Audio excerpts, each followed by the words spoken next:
You are 19. You are pushing a mop across 4,000 square feet of concrete at 2 a.m. Not glamorous, not even interesting, really. You make $11.40 an hour. You clock in at 10 p.m. and clock out at 6 a.m., and in between, you clean a warehouse that belongs to a mid-sized logistics company on the edge of a city nobody writes songs about. You have $340 in a checking account.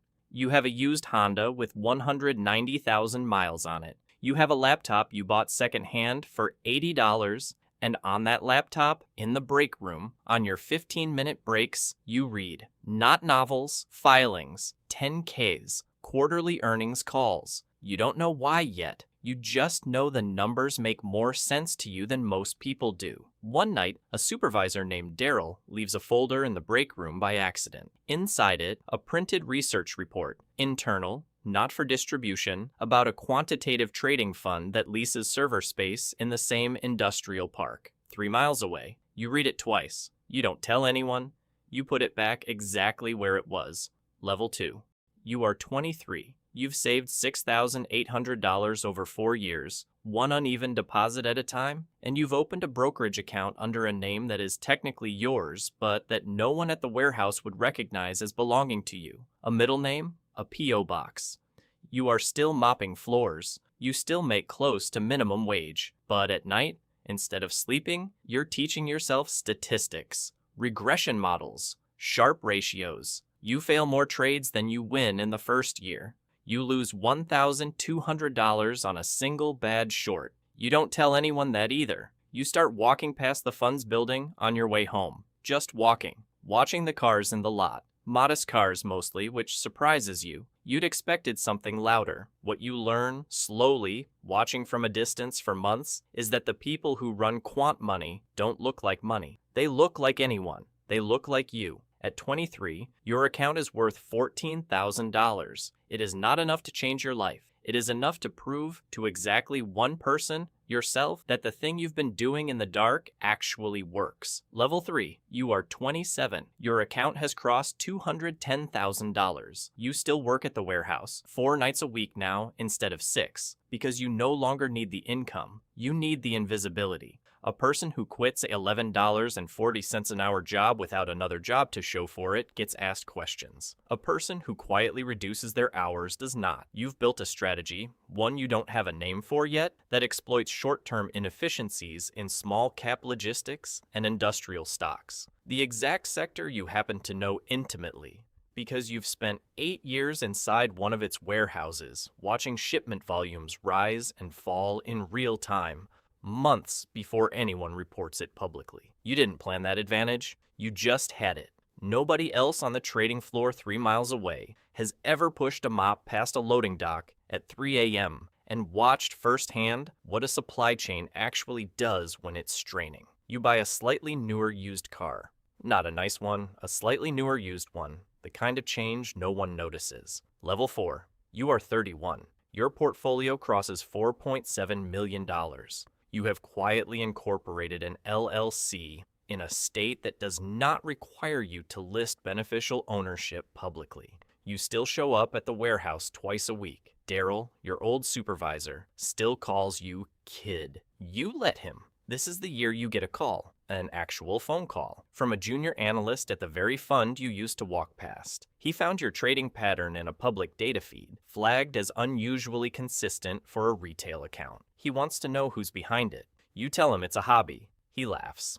You do not correct him. This is also the year you buy your first real asset, a small, unremarkable office condo, purchased in cash through the LLC, 3 miles from the warehouse. You tell no one what it's for. For 11 months, it sits empty, except for 2 monitors and a folding chair. Level 5, you are 36. Your fund, because it is a fund now, a real one, registered, licensed, run through the LLC and a second entity layered above it, manages $61 million.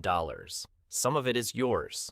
Some of it belongs to 4 other people, all of whom found you the same way, quietly, through returns that were too consistent to be luck and too small in size to attract attention. You still haven't told your family. Your mother thinks you work in warehouse logistics, which technically for 6 years was true. You drive a 5-year-old Toyota. You live in a 2-bedroom rental you've had since you were 24. The only real signal that anything has changed is the office condo, which now has 4 employees in it, none of whom you've ever introduced to anyone outside that building. The fund's official filings list you not as founder, but as a silent majority owner. 61% held through a holding company 2 layers removed from your legal name. On paper, a stranger runs the fund. In practice, every strategy, every allocation, every hire runs through you first, on a call, usually at night, usually still in the same voice you used to use ordering coffee at 2 a.m. between shifts. Level 6. You are 41. The fund manages $340 million.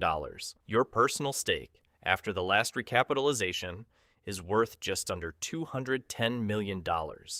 You have never once appeared on the fund's website. There is no photo of you anywhere connected to the business. When financial journalists write about the fund's unusually strong 5-year run in small-cap logistics arbitrage, they quote the nominal CEO, a capable, likable man named Robert, who you pay very well to be the only face anyone sees. You still drive past the old warehouse sometimes. It's under new ownership now, a different logo on the same building. You don't go in. You don't need to. What you needed from that building, you already took. 8 years of watching a supply chain breathe, up close, at 3 a.m., long before anyone with a Bloomberg terminal thought to look. Daryl retired 2 years ago. You sent him a card. No return address. Your mother still thinks you work in logistics. You've never corrected her, because in a very literal sense, you still do. You don't have a boat. You don't have a watch anyone would recognize. You have the same Toyota, 1 generation newer now, and a house you bought under the holding company's name that looks, from the street, exactly like every other house on the block, because you chose it specifically for that reason. Walking the neighborhood twice before making an offer, checking sight lines, checking how visible the driveway was from the road. What you have that no signal on earth would reveal is control. 61% of $340 million, moving quietly through markets most people have never heard of, built entirely from a mop, a folded printout someone left behind by accident, and 11 years of nobody ever once asking you the right question. You are not hiding because you're ashamed. You're hiding because the moment people know, they start asking for things.